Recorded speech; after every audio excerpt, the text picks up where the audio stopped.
안녕하세요. 저는 저희 가족들을 위해 하루하루 건강해지려고 노력하고 있는 여자입니다. 제가 한번 아파 보니까 삶이라는 게 너무 소중하고 그 삶을 잃게 될까봐 너무 무섭기도 하더라고요. 그런데 그렇게 하루하루 불안에 떨던 저한테 정말 못되게 했던 사람들이 있었습니다.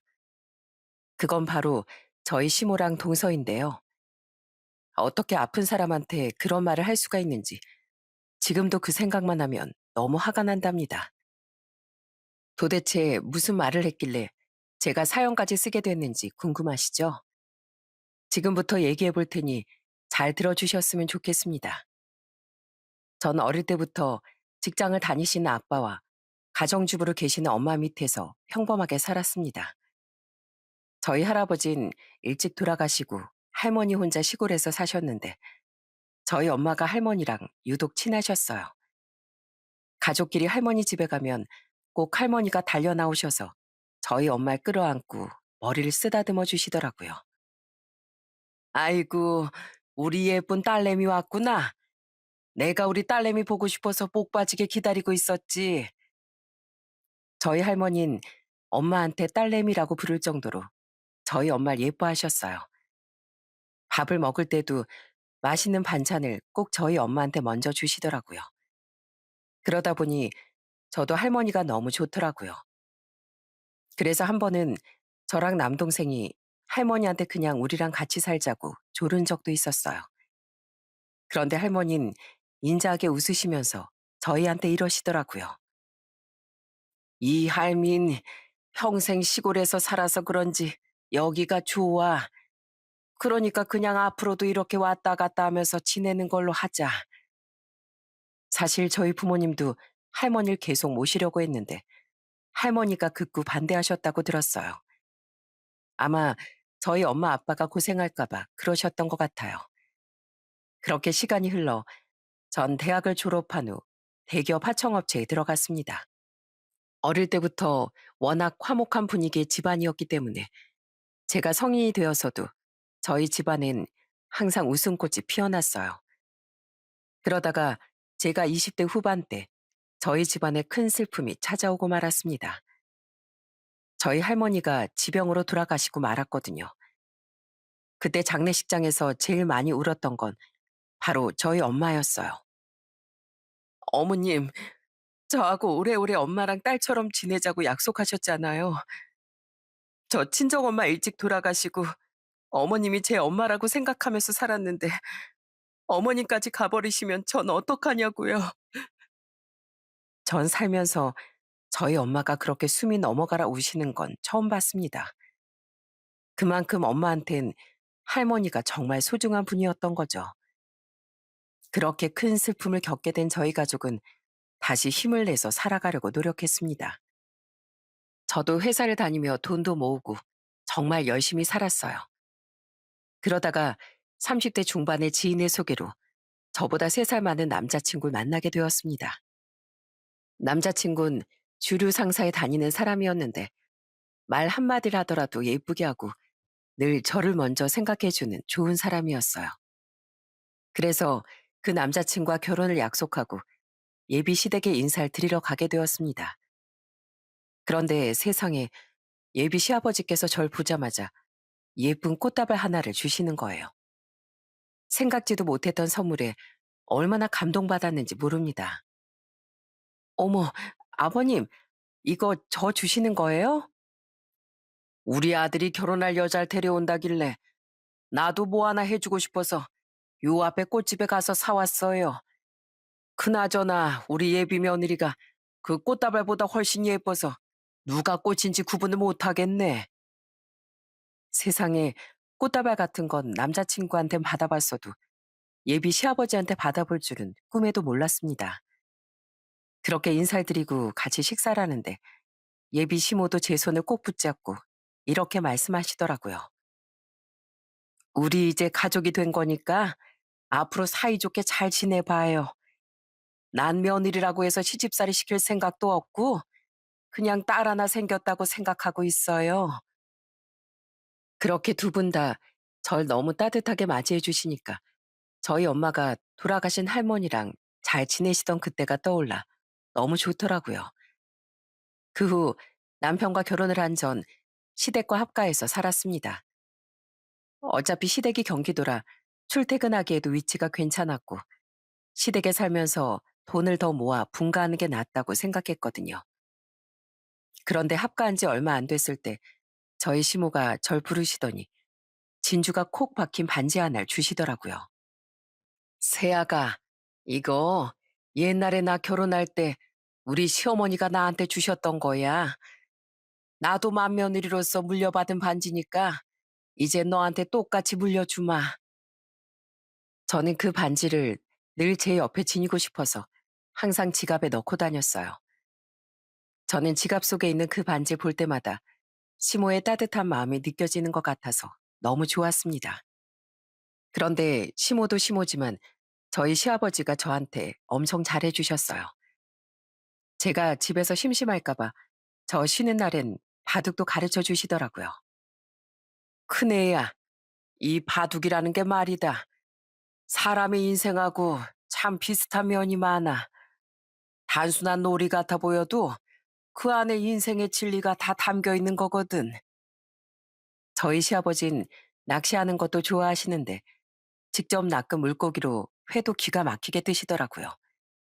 거기다가 회무침도 잘 만드시고 매운탕도 엄청 맛있게 끓이셨어요. 사실 제가 소고기나 삼겹살은 좋아하지만 회는 비려서 별로 안 좋아했었는데 시아버지가 해주신 건 하나도 안 비리고 너무 맛있더라고요. 아버님, 저 아버님 덕분에 새로운 맛에 눈을 뜬 기분이에요. 저 회랑 매운탕이 이렇게 맛있는 건 줄 처음 알았잖아요. 아유, 그러냐? 아이, 그럼 내가 우리 며느리 위해서라도 앞으로 더 많이 해줘야겠네. 그런데 그렇게 자상한 시아버지를 무시하는 사람이 있었습니다. 그건 바로 저희 시모였어요. 한 번은 시아버지가 집 앞에 산책을 나가셨다가 저 준다고 붕어빵을 사오셨는데 시모가 그걸 보고선 인상을 팍 쓰고 잔소리를 하시는 거예요. 아이, 당신은 먹을 걸 사오려면 좀 좋은 걸 사오든가. 구질구질하게 붕어빵이 뭐야? 능력 없어서 며느리한테 그딴 거나 사주면 뒤에서 욕 먹는 거야. 어머님, 아버님한테 갑자기 왜 그러세요? 저 붕어빵 없어서 못 먹어요. 그러니까 너무 그러지 마시고 같이 맛있게 먹어요. 네? 그런데 시모는 다 같이 식사를 할 때도 시아버지가 밥 한 그릇을 더 먹으려고 하시면 또 핀잔을 주시더라고요. 참나, 하는 것도 없이 밥만 축내는 밥벌레가 따로 없네. 그냥 한 그릇만 먹으면 되지. 돼지같이 뭘 더 먹는다고 그래. 시모가 하도 그러니까 같이 살던 시누이랑 저희 남편까지 한마디씩 하더라고요. 어머니, 아버지가 한 그릇 더 드신다는데 꼭 그런 식으로 말씀을 하셔야겠어요. 아버지가 밥 먹을 때마다 어머니 눈치 보느라 얼마나 답답하시겠어요. 그래요, 엄마.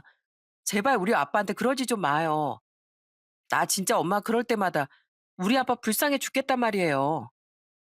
불쌍하긴 뭐가 불쌍해. 사업하다 말아먹어서 집안을 이 모양 이 꼴로 만들었으면 더 당해도 싸지. 안 그러냐? 알고 보니까 저희 시아버지가 20대 중반에 돈을 벌러 중동 건설 현장에 가서 엄청 고생을 많이 하셨다고 하시더군요. 그 후 한국에 들어와서 사업을 하셨는데 한동안 잘 나가다가 사업이 망해버렸대요.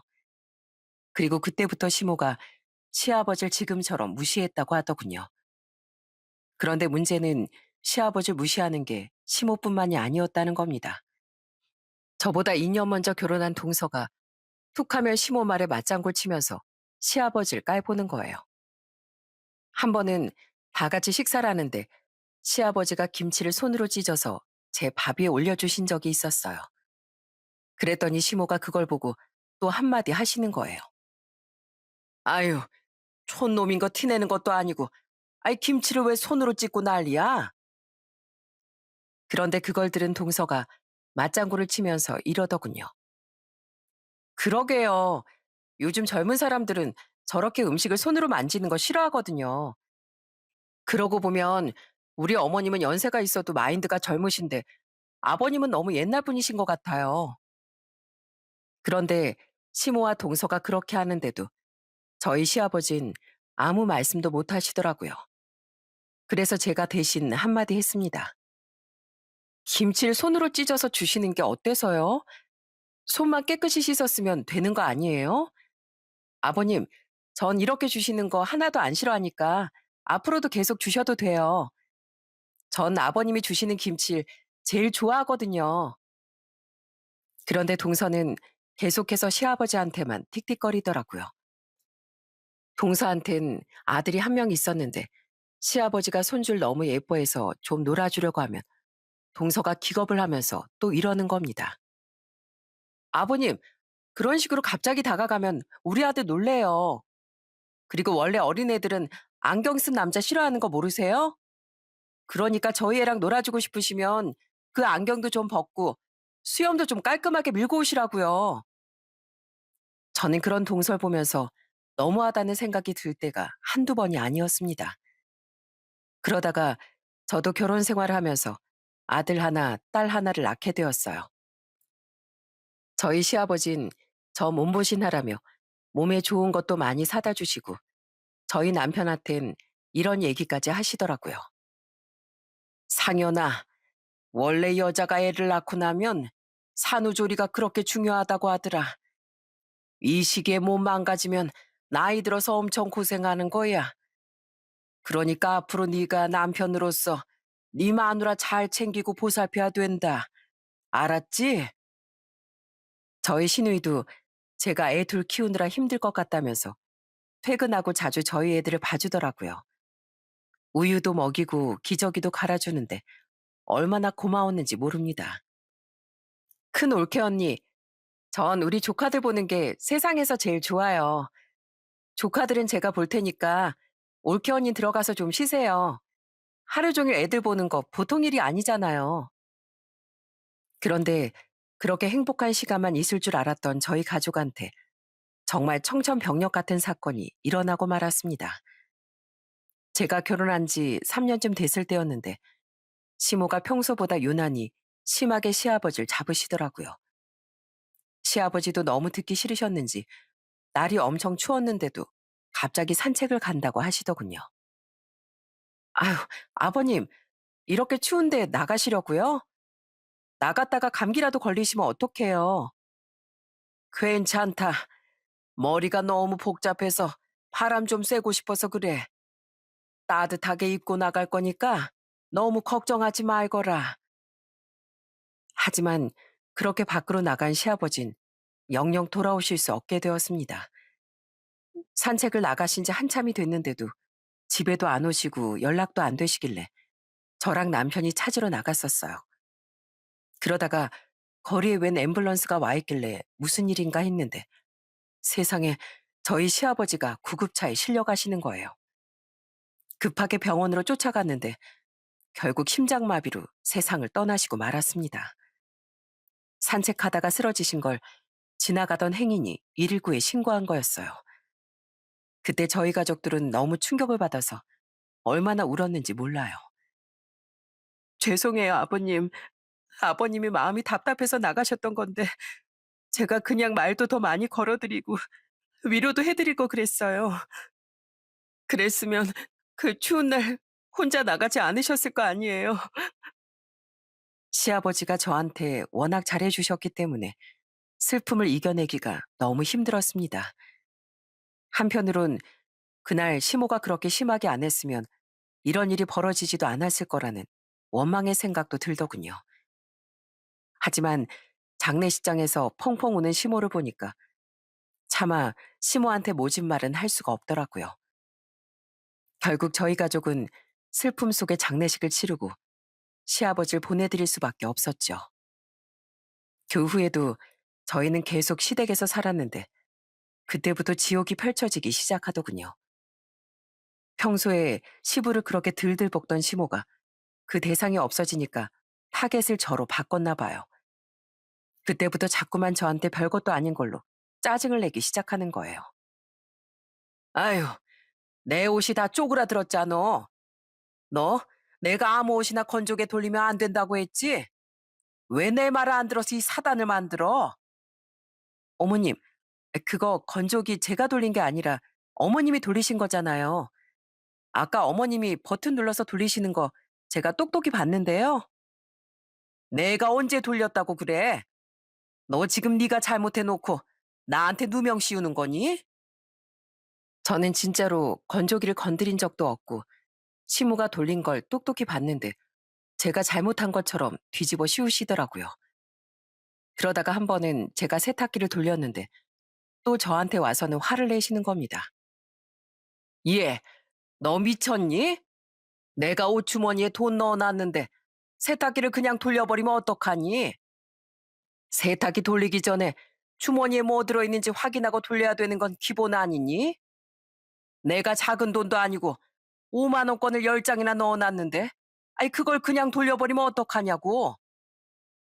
놀라서 세탁기를 얼른 끄고 옷을 뒤져보니까 시모가 입었던 바지 주머니에 5만 원권 지폐 여러 장이 있더라고요. 하지만 조금 물에 젖었을 뿐 찢어진 것도 없고 멀쩡했어요. 어머님, 다행히 돈은 멀쩡하네요. 근데 저한테만 뭐라고 하실 게 아니라 어머님이 옷을 빨래통에 넣기 전에 주머니에서 지폐를 빼셨으면 되는 거잖아요. 어머머, 아예 좀 봐. 너 때문에 내 돈 50만 원이 칼기각이 찢어질 뻔했는데 지금 또 내 탓하고 있는 거야? 너 그딴 식으로 할 거면 살림 때려쳐. 시애미가 한마디 하면 네 알겠습니다 하면 그만이지. 어디서 꼬박꼬박 말대꾸라고 있어? 시모는 진짜 사소한 거 하나까지 다 제가 잘못했다고 하시고 심지어는 제가 맞는 말만 해도 본인이 맞다고 우기기까지 하시더라고요. 한 번은 제가 계란 껍질을 일반 쓰레기에 버렸는데 시모가 그걸 다시 꺼내서 설거지통에 던지더니 저한테 소리를 치시는 거예요. 이해, 넌 시집 오기 전에 친정에서 이런 것도 하나 안 배웠니? 계란 껍질은 음식 쓰레기인데 왜 냄새나게 일반 쓰레기 봉투에 버리고 난리야? 결혼한 애가 이런 기본적인 것도 하나도 모르면 어떡하니? 네? 계란 껍질이 일반 쓰레기지. 왜 음식 쓰레기예요, 어머님? 제가 저번에 인터넷에서 다 확인했는데 계란 껍질은 석회질이 포함되어 있고 사료로도 쓸 수가 없어서 일반 쓰레기가 맞대요. 참나, 인터넷에 나오면 다 맞는 말인 줄 알아? 인터넷에서 떠드는 놈들보다 내 말이 100배 더 정확해. 너 우리 집에서 내가 법인 거 몰라? 내가 하라면 할 것이지. 왜 이렇게 말이 많어? 저는 너무 억울한 마음에 인터넷에서 검색한 내용을 직접 시모한테 보여줬어요. 그런데도 시모는 계속 본인 말만 맞다고 우기시더군요. 그러면서 저보고 살림도 하나도 할 줄 모르는 바보라고 하시는 거예요. 저는 너무 속상하기도 하고 계속 이렇게 사는 게 싫기도 해서 시모랑 좋게 좋게 화해를 해봐야겠다고 생각했습니다. 그래서 하루는 제가 백화점에 가서 시모 선물로 신발을 산 적이 있었어요. 신발장에서 미리 시모 신발 사이즈도 확인하고 235로 사갔었는데 시모가 그 신발을 보자마자 또 저한테 화를 내는 거예요. 참나, 신발을 사올 거면 제대로나 사올 것이지. 왜 내 사이즈도 아닌 걸 사오고 난리야? 내 신발 사이즈 235가 아니라 240이거든? 네? 신발장에 있는 어머님 신발도 전부 다 235던데요. 평소에도 그 사이즈로 신으시는 거 아니었어요? 그건 다 크게 나온 신발들이야. 뭘 잘 알지도 못하면서 따박따박 대들고 있어. 그리고 나 이 브랜드 신발 안 신거든. 나 이거 필요 없으니까 다시 가져가서 환불하든지 말든지 네 마음대로 해라. 시모는 그렇게 말하고서는 저한테 신발을 던져버리더군요. 그날 저는 시모와 관계가 좋아지는 건 불가능하겠구나 하는 생각이 들었습니다. 그래서 계속 이렇게 살 수는 없다는 생각에 남편한테 다 얘기를 하고 분가를 하자고 했어요. 그랬더니 남편이 시모한테 크게 화를 내더군요. 어머니, 그동안 저 없을 때 이 사람한테 그렇게 심하게 하셨다면서요? 이런 식으로 하시면 저 어머니랑 못 살아요. 이제부터 저희 나갈 거니까 그런 줄 아세요. 결국 전 시아버지가 돌아가신 지 1년 만에 분가를 하게 되었습니다. 그 1년간의 시간이 저한텐 정말 지옥이나 마찬가지였어요. 하지만 분가했다고 해서 스트레스가 아예 없어진 건 아니었습니다. 저희가 분가했더니 시모가 삐져가지고선 저한테 전화해서 이러시는 거예요. 너, 네가 뭘 잘못했는지 알지? 그래도 내가 마음이 넓은 사람이니까 네가 앞으로 나한테 잘한다고 하면 내가 용서해주고 다시 받아주마. 앞으로 매일 꼬박꼬박 나한테 안부 전화하고 주말에도 나 먹을 반찬 좀 와서 해놓거라.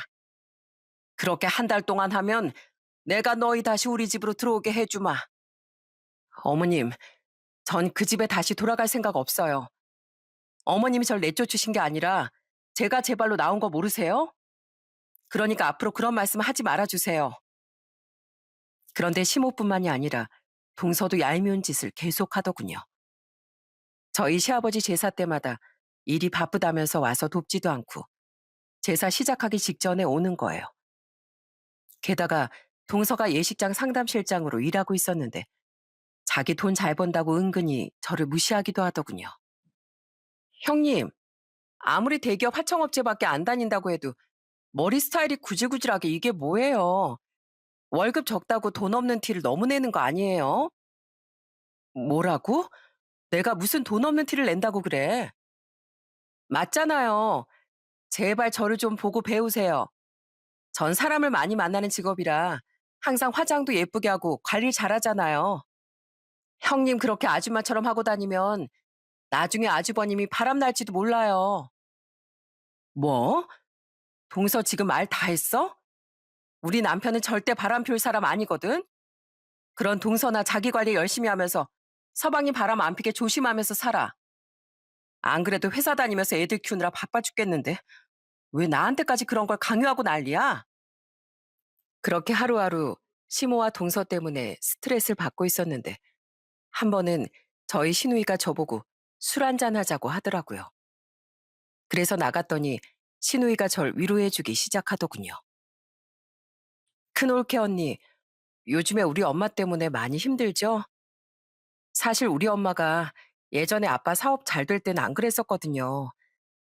그때 먹고 싶은 것도 마음대로 먹고 사고 싶은 것도 다 살 수 있어서 그런지 화도 잘 안 내고 말투도 상냥했었어요. 근데 저희 아빠 사업 망하고 나서부터 저렇게 변해버린 거 있죠? 저도 우리 엄마가 하는 행동 볼 때마다 진짜 이해가 안 돼 죽겠어요. 예전부터 제발 올케 언니한테 그러지 말라고 했는데도 제 말을 도무지 안 듣더라고요.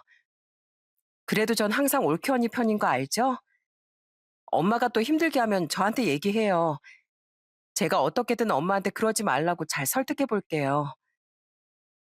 그래도 남편과 시누이가 제 편을 들어주니까 조금은 위안이 되더라고요. 그래서 저도 어느 정도는 참아야겠다고 생각했습니다. 그렇게 살다 보니 어느덧 제가 결혼한 지도 9년이 지났어요. 그런데 그때쯤 평소처럼 샤워를 하는데 가슴에 뭔가 볼록한 게 만져지는 거예요.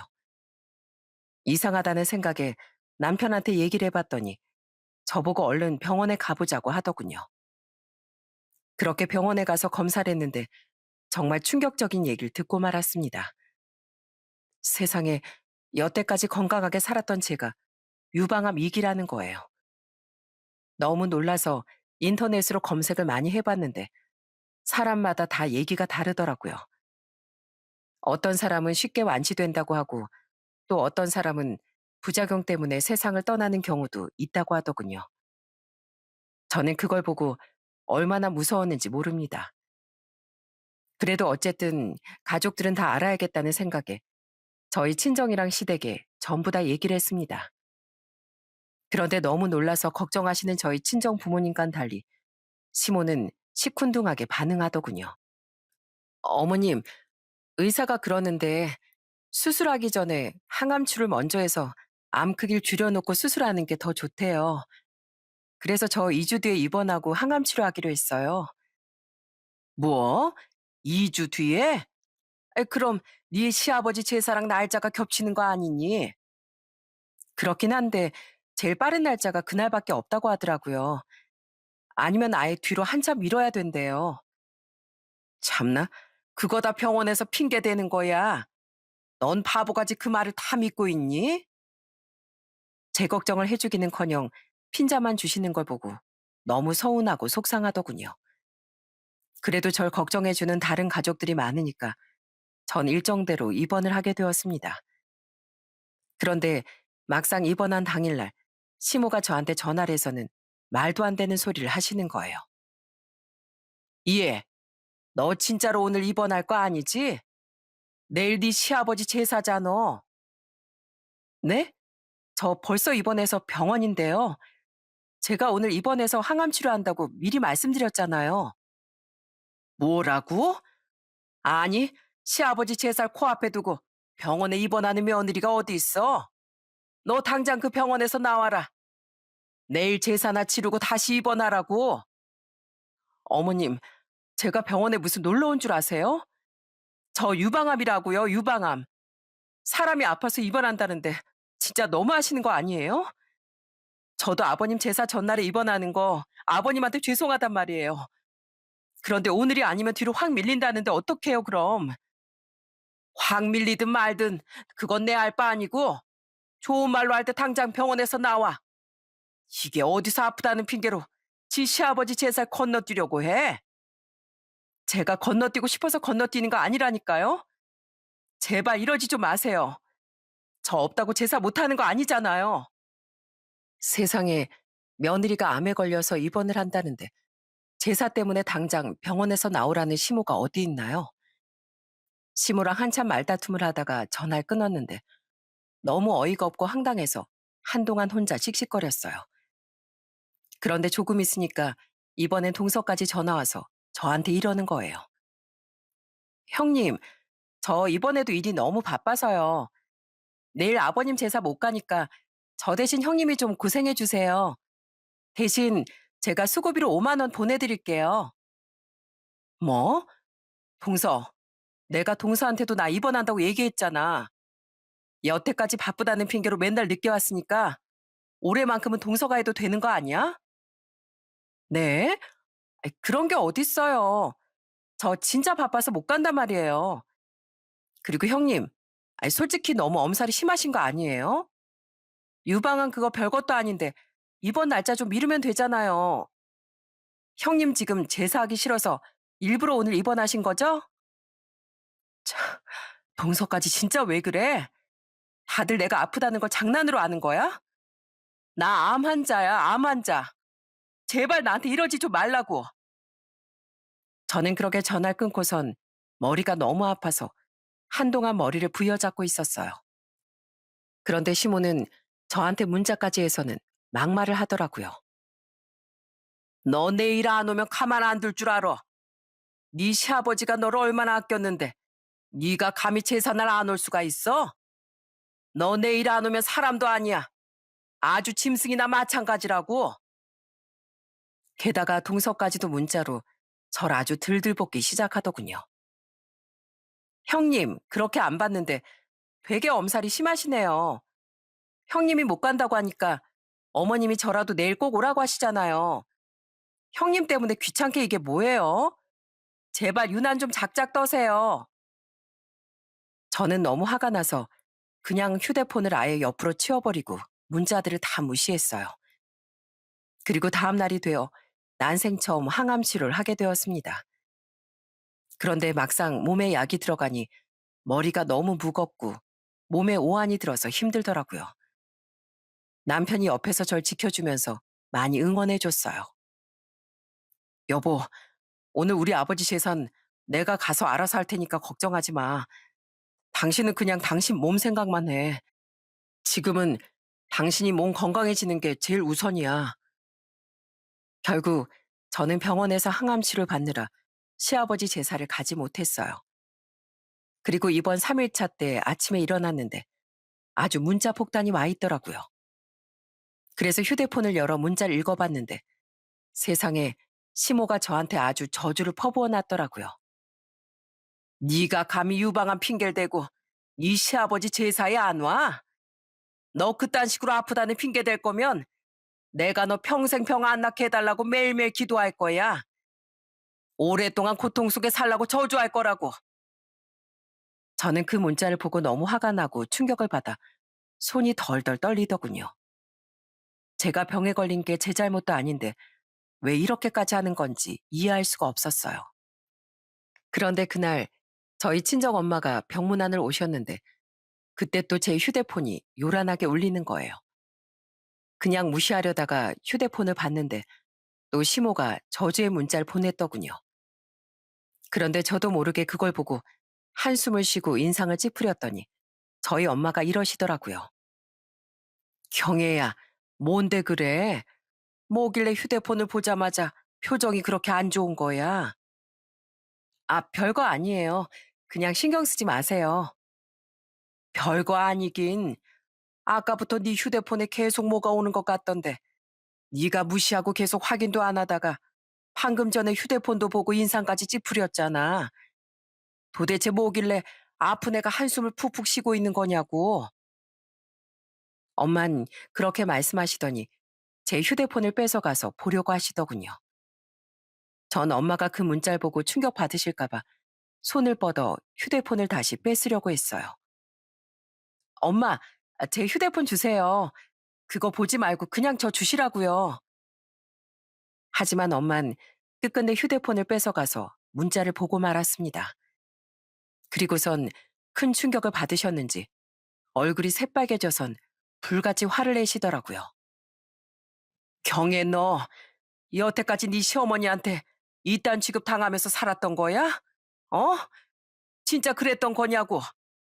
아휴, 너 이럴 거면 그냥 허서방이랑 이혼해라. 내가 귀하게 키운 딸내미가 시댁에서 이런 취급받는 거 나 도저히 못 참겠다. 그러니까 이딴 여자한테 시어머니 대접해줄 생각하지 말고 그냥 이혼하라고. 엄마가 이혼하라고 고래고래 소리를 지르시는데 차마 그 말에 반박을 못 하겠더라고요. 사실 저도 시모가 저한테 저주의 문자를 보냈을 때 이걸 해결하려면 이혼밖에 방법이 없다고 생각하긴 했거든요.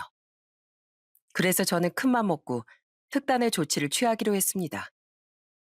남편이 출근한 사이에 남동생한테 부탁해서 이혼 서류를 출력하고 시모가 준 진주 반지랑 같이 담아서 퀵으로 시댁에 보내버렸어요. 그리고 거기엔 제가 남편과 왜 이혼을 결심했는지에 대한 이유도 하나하나 다 써놨습니다.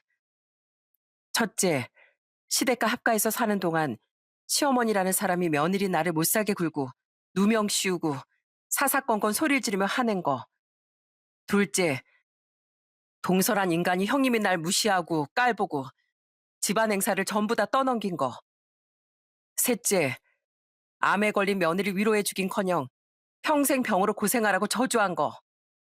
넷째, 이 와중에도 뭘 잘못했는지 모르고 사과 한마디 안 한 거. 그러므로 나 김경애는 남편 허상영과 도저히 살 수 없어 이혼하겠습니다. 그런데 제가 그 퀵을 시댁에 보내니까 시모가 저희 남편한테 연락을 했나 봐요. 남편이 깜짝 놀라선 저한테 전화해서 이러더라고요. 여보, 갑자기 우리 집에 이혼 서류 보낸 거 뭐야?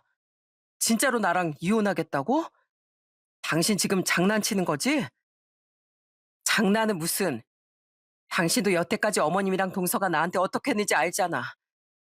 그런데 심지어 시어머니라는 사람이 며느리한테 평생 병으로 고생하라고 저주까지 하는데 내가 어떻게 당신이랑 계속 살 수 있겠어? 뭐? 우리 어머니가 저주를 했다니 그게 도대체 무슨 말이야? 저는 아무것도 모르는 남편한테 시모가 저한테 보냈던 문자들을 전부 다 똑같이 보내줬어요. 그랬더니 남편이 너무 놀라서 회사에 반차를 쓰고 병원에 달려오더군요. 여보, 진짜로 우리 어머니가 당신한테 이런 문자를 보냈단 말이야? 아니, 어떻게 아픈 며느리한테 이럴 수가 있어? 그걸 나한테 물어보면 어떡해? 나 안 그래도 항암 치료 받느라 힘들고 무서워 죽겠는데 어머님이 그런 식으로 문자를 보내서 얼마나 충격받았는 줄 알아? 세상에 남한테도 그런 식으로 저주는 안 하는데 어떻게 며느리 나한테 그러실 수가 있냐고. 여보, 미안해. 나 진짜 우리 어머니가 당신한테 이렇게까지 하는 줄은 몰랐어. 평소에 당신한테 막말도 하고 함부로 하시는 건 알았지만 이렇게 말도 안 되는 짓까지 하실 줄은 몰랐단 말이야. 근데 여보, 나 당신하고 헤어질 수는 없어. 나 당신 없으면 안 되는 거 알잖아.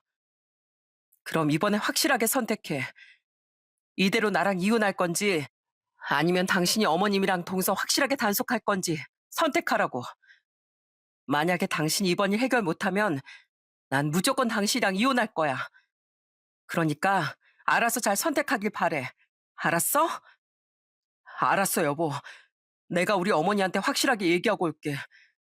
다신 당신한테 그렇게 못하도록 할 테니까 제발 나랑 이혼만큼은 하지 말아주라. 어? 남편은 눈물까지 흘리며 저한테 미안하다고 사과를 하더니 결국 단판을 짓고 오겠다고 나가더군요.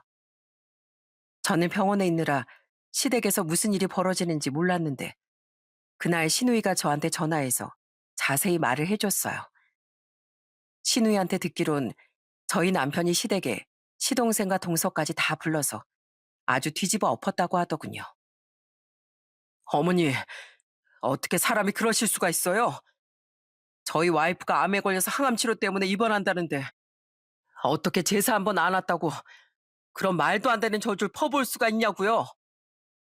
어머니 원래 그런 사람이었어요? 원래 그렇게 인정머리도 없고 다른 사람한테 못된 말만 하시는 분이었냐고요? 참나, 내가 뭘 그렇게 잘못했다고 그래? 솔직히 유방암 그거 별것도 아닌데 네 아버지 제삿날이랑 겹치게 입원 날짜 잡은 게 잘못이지. 입원 몇 주 늦게 한다고 큰일 나는 것도 아닌데 며느리라는 애가 게을러 터져가지고 수쓴 거잖아. 몇 주 늦게 입원하면 큰일 나는지 안 나는지 어머니가 그걸 어떻게 알아요? 자꾸 유방암이 별거 아니라고 말씀하시는데 유방암으로 세상 떠나는 사람들도 은근히 많거든요. 그리고 저는요, 착하디 착한 저희 와이프가 이 젊은 나이에 암에 걸렸다고 해서 진짜 가슴이 무너지는 줄 알았어요. 근데 어머닌 암에 걸린 사람한테 어떻게 그런 말씀을 하세요? 유방암이 무슨 감기 정도로 가벼운 병인 줄 아시는 거예요? 솔직히 말해서 감기만큼은 아니지만 그렇다고 그렇게 유난 떨 정도도 아니지. 게다가 말기도 아니고 이긴데 왜 너까지 네 마누라만 감싸고 난리야? 그래도 네 마누라 멀쩡히 살아있지만 네 아버지님이 돌아가신 분이야. 돌아가신 분 제사 챙기는 게 중요하지. 살아있는 사람 병원 가는 게 중요하니? 어머니, 그걸 지금 말이라고 하세요? 살아있는 사람 병 걸린 거 무시하다간 무슨 일이 생길지 모르는 거예요. 그리고 여태까지 아버지 제사 때마다 제일 많이 챙긴 게 누구예요? 어머니도 아니고 재수 씨도 아니고 바로 저희 와이프잖아요. 여태까지 몇 년을 제사 때마다 제일 신경 썼는데 올해 한번 참석 못한 거 가지고 이렇게까지 하셔야 돼요? 저 어머니가 이런 식으로 하시면 어머니랑 그냥 연 끊고 살 거예요. 저한텐 저희 와이프도 제가 평생 책임져야 할 소중한 가족인데 그 사람한테 그렇게 함부로 하시는 거 이제 못 참겠다고요. 뭐? 네가 나랑 이 언을 끊어? 이게 아주 마누라한테 미쳐가지고 지 엄마한테 아주 못할 소리를 하는구나. 시모는 끝까지 사과 한마디 안 하고 남편한테 화를 냈다고 하더군요. 그런데 남편은 거기서 더 나아가 시동생한테도 크게 소리쳤다고 합니다. 상진이 너도 마찬가지야. 너 앞으로 네 마누라 제대로 간수 못하면 가만 안 둘 줄 알아. 아무리 자기 잘난 맛에 사는 여자여도 그렇지. 어디서 형님 되는 사람한테 함부로 하고 있어? 그리고 재수 씨, 지금 이 사태가 일어난 배경에 재수 씨도 있는 거 아시죠? 저 아무리 재수 씨가 우리 상진이 와이프여도 못 참습니다. 그러니까 앞으로 그 입 조심하면서 살라고요. 아시겠어요? 그러자 시동생이 한숨을 푹푹 쉬면서 동서한테 소리를 쳤다고 하더군요. 당신, 내가 언젠간 이런 일 벌어질 줄 알았다. 그러게 내가 우리 형수님한테 작작하라고 했지? 당신 이제 두고 봐. 그 거지 같은 성격 안 고치면 당신도 나랑 인연 끝이야. 알어? 여보, 무슨 말을 그렇게까지 해. 지금 형님 때문에 나랑 이혼이라도 하겠다는 거야? 그럼 당신이 우리 형수님 가슴에 대못을 받고 가족 간의 파탄까지 나게 만드는데 내가 언제까지 당신을 참고 살아야겠어? 그러니까 앞으로 그 성격 못 고치겠으면 그냥 지금 이 자리에서 나랑 이혼해. 알았어? 그렇게 한바탕 난리가 난 후 다시 병원으로 돌아온 남편은 저한테 미안하다고 또다시 사과를 하더군요. 다신 그런 일 없게 하겠다고 저한테 몇 번이고 약속을 했어요. 그렇게 저는 3박 4일간의 입원을 마치고 퇴원을 하게 되었습니다. 그런데 남편이 연을 끊겠다고 한 말이 무서웠는지 시모가 저희 집에 찾아와선 갑자기 사과를 하기 시작하는 거예요. 큰애야, 내가 정말 미안하다. 내가 그날 네 시아버지 제사 끝나고 술을 많이 마셔서 그랬어. 원래 사람이 술에 취하다 보면 말실수도 하고 그러는 거지 않니? 세상에 시모는 핑계댈 게 없어서 술 핑계를 대더라고요. 여러분들도 아시다시피 연예인이고 뭐고 사고 치고 나면 술 먹고 심신미약 상태로 그랬다고 변명을 하잖아요. 그런데 저희 시모도 똑같더군요. 어머님, 취중 진담이라는 말 모르세요? 술 먹고 그런 말씀하셨으면 평소에 속으로 저한테 그렇게 저주라고 싶으셨던 거잖아요. 저는요, 아픈 사람한테 금방 나을 수 있을 거라고 응원하는 사람은 봤어도 평생 낫지 말고 고통스러워하라고 얘기하는 사람은 처음 봤어요. 정상적인 사람이라면 절대로 그런 말을 할 수가 없다고요. 그러니까 이렇게 내가 미안하다고 사과를 하잖니. 그런데 나도 너 없이 제사 지내는 게 막막해서 그랬어. 너도 알다시피 네 동서가 할 줄 아는 게 뭐가 있니? 그래서 안 그래도 네 동서랑 둘이 한다고 생각하니까 걱정이 많았는데 막상 제사 당일날 되니까 아무것도 도움이 안 돼서 결국엔 내가 다 해야 되더라고. 그러다 보니까 내가 이렇게 고생하는 게 다 너 때문인 것 같아서 나도 모르게 그만 너한테 그런 심한 말을 해버렸다. 내가 그러면 안 됐었는데 술에 취해서 제정신이 아니었나 봐. 여태까지 제가 아버님 제사 잘 챙겨서 편하셨으면 오히려 저한테 고맙다고 하셨어야 되는 거 아니에요? 어떻게 제가 매년 잘하다가 아파서 딱 올해만 빠진다는데 그거 가지고 그런 식으로 말씀하세요. 저 그리고 이번 일 때문에만 화난 거 아니에요. 어머님 그동안 저 진짜 못 살게 구셨잖아요. 그게 쌓이고 쌓여서 이렇게 됐다는 걸 왜 모르세요? 내가 너한테 그동안 심하게 했던 건 사과하마. 내가 너무 성격이 드세다 보니까 뭐든지 다 내 마음대로 해도 된다고 생각했나 봐. 근데 나 그래도 우리 아들 없으면 못 사는 거 알잖니. 우리 아들이 나랑 영 끊는다는 얘기까지 하는데 내가 진짜 무서워 죽겠다. 그러니까 네가 우리 아들 좀 알려주면 안 되겠니? 싫어요. 어머님 아들이 저랑 이혼하기 싫어서 결정한 건데 제가 그걸 왜 말려야 돼요? 그러게 이런 일 안 벌어지게 적당히 하셨어야죠. 그리고 저 지금 컨디션 안 좋으니까 이제 그만 집에 돌아가 주실래요? 아픈 사람 붙잡고 이러지 마시고 그냥 돌아가시라고요. 그런데도 계속 시모가 저한테 매달리니까 이번엔 저희 아들까지 나와서 시모한테 이러더라고요. 할머니 미워요. 여태까지 우리 엄마 힘들게 했으면서 왜 우리 엄마 보고 또 참으라고 해요? 저도 할머니 보기 싫으니까 그냥 가세요. 저 할머니 같은 사람 싫단 말이에요. 그러자 시모가 크게 충격을 받았는지 입을 떡 벌리시더군요. 그러더니 더 얘기해봤자 안 통할 거라고 생각했는지 그냥 돌아가셨어요. 그런데 며칠 후에는 동서까지 찾아와 저한테 빌더군요. 형님, 저 앞으로 형님한테 함부로 안 할게요. 저보다 돈 못 번다고 무시하지도 않고 형님이 걸린 유방암이 별거 아니라는 얘기도 안 할게요. 그러니까 제 사과 좀 받아주시면 안 될까요? 저 우리 그이가 자꾸 이혼한다고 해서 너무 무섭단 말이에요. 동서, 난 동서 사과 받아주고 싶지 않아. 동서가 지금은 서방님이랑 이혼하기 싫어서 나한테 잘못했다고 비나 본데 시간 조금만 지나면 또 원래대로 돌아올 거 뻔하잖아.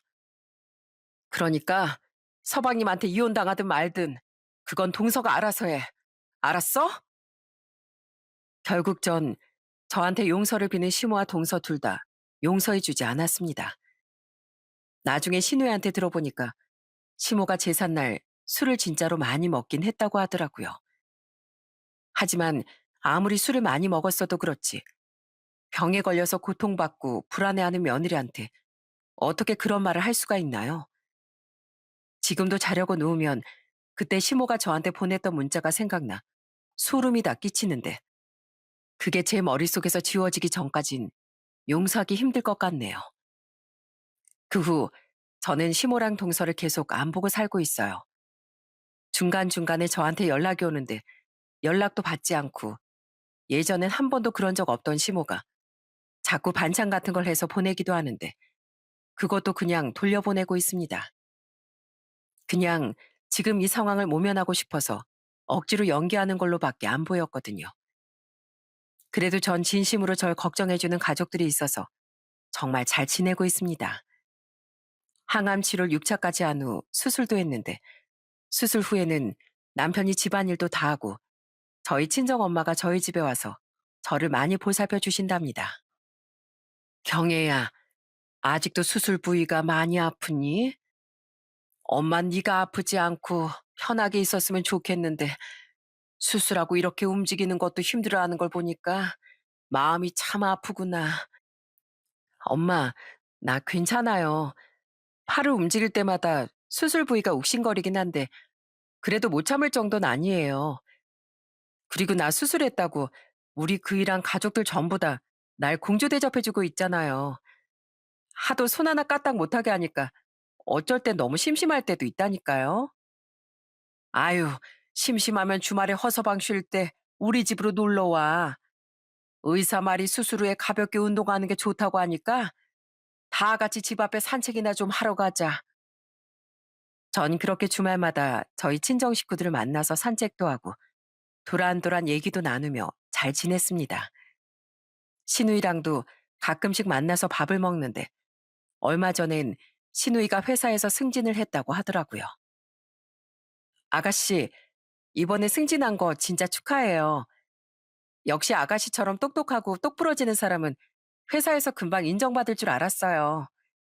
그래서 말인데 이거 내가 아가씨를 위해서 준비한 승진 선물이거든요. 마음에 들지 모르겠지만 한번 열어봐요. 우와, 이거 가방이네요. 근데 올케 언니, 이거 너무 비싼 거 아니에요? 저 그냥 이렇게 밥 사주시는 것만으로도 감사하니까 이 가방은 그냥 올케 언니 쓰세요. 아니에요.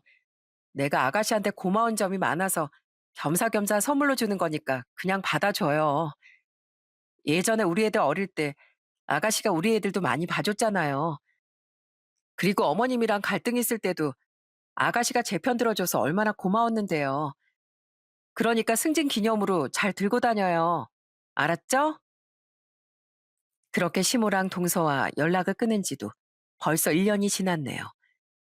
전 아직도 그들을 용서하지 못했어요.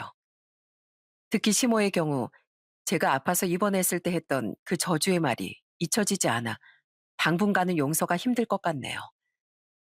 제가 이번에 병원에 입원해 보니까 세상에 암 환자가 진짜 많더라고요. 그런데 암 환자도 힘들지만 그 옆에서 간호하는 사람들도 참 체력적으로도 정신적으로도 힘든 것 같아요. 이래서 어른들이 건강이 최고의 자산이라고 하시는 건가 봐요. 아마 제 사연을 듣고 계시는 시청자분들의 주위에서도 아프신 분들이 있을 수 있습니다.